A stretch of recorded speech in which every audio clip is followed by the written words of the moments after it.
آئیے آج ہم سنیں اس ہستی کی بابرکت زندگی کی کہانی جو ساری کائنات کے لیے رحمت بنا کر بھیجے گئے ہمارے نبی حضرت محمد مصطفیٰ۔ پیدائش حضرت محمد کی ولادت سن 570 عیسوی میں مکہ مکرمہ میں ہوئی۔ آپ کے والد کا نام عبداللہ اور والدہ کا نام آمنہ تھا۔ آپ پیدا ہونے سے پہلے ہی یتیم ہو گئے تھے۔ بچپن میں ہی والدہ بھی انتقال کر گئیں، یوں آپ یتیم و بے سہارا ہو گئے۔ لیکن اللہ تعالیٰ نے آپ کی پرورش کے لیے آپ کے دادا اور پھر چچا ابو طالب کو وسیلہ بنایا۔ بچپن اور جوانی چھوٹی عمر ہی سے آپ اپنی سچائی اور امانت داری کی وجہ سے مشہور تھے۔ لوگ آپ کو الصادق اور الامین کہا کرتے تھے۔ آپ کبھی جھوٹ نہ بولتے اور کبھی وعدہ خلافی نہ کرتے۔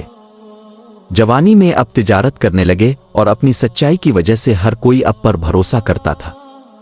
شادی حضرت خدیجہ رضی اللہ عنہا جو مکہ کی ایک معزز اور مالدار خاتون تھیں، انہوں نے آپ کی سچائی دیکھ کر آپ کو اپنا تجارتی نمائندہ بنایا۔ آپ کی نیک سیرت اور ایمانداری سے متاثر ہو کر انہوں نے آپ سے شادی کر لی۔ یہ رشتہ آپ کی زندگی میں سکون اور سہارا بنا۔ پہلی وحی جب آپ کی عمر تقریباً 40 برس ہوئی تو آپ عبادت کے لیے غار ہرا جایا کرتے تھے۔ ایک دن وہاں فرشتہ جبرائیل علیہ السلام آئے اور اللہ تعالیٰ کا پہلا پیغام دیا، اقرأ پڑھو۔ یہ وہ لمحہ تھا جب آپ کو اللہ کا نبی بنایا گیا۔ دعوت اسلام آپ نے سب سے پہلے اپنے گھر والوں کو اسلام کی دعوت دی، پھر آہستہ آہستہ مکہ کے لوگوں کو توحید اور اچھے اخلاق کی طرف بلایا، مگر قریش کے سرداروں نے اس دعوت کو سختی سے رد کیا۔ آپ اور آپ کے ساتھیوں پر ظلم کیے گئے، مگر اپنے صبر اور برداشت سے دین کو پھیلایا۔ ہجرت مدینہ جب مکہ والوں کے ظلم حد سے بڑھ گئے تو اللہ کے حکم سے اپنے مدینہ کی طرف ہجرت کی۔ مدینہ کے لوگ آپ کو خوش آمدید کہنے کے لیے بےتاب تھے۔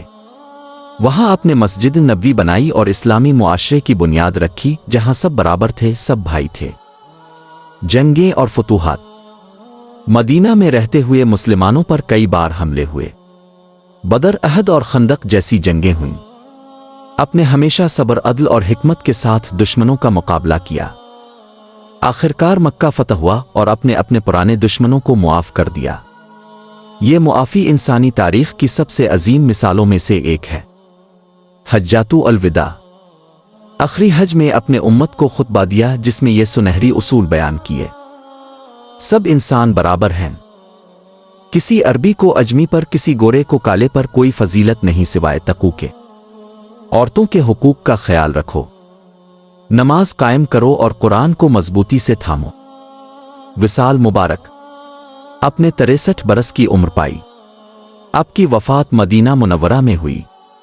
آپ کے جانے سے صحابہ کرام غمگین ہو گئے، مگر حضرت ابو بکر رضی اللہ عنہ نے فرمایا، جو محمد کی عبادت کرتا تھا وہ جان لے کہ محمد وفات پا گئے، اور جو اللہ کی عبادت کرتا ہے تو اللہ ہمیشہ زندہ ہے۔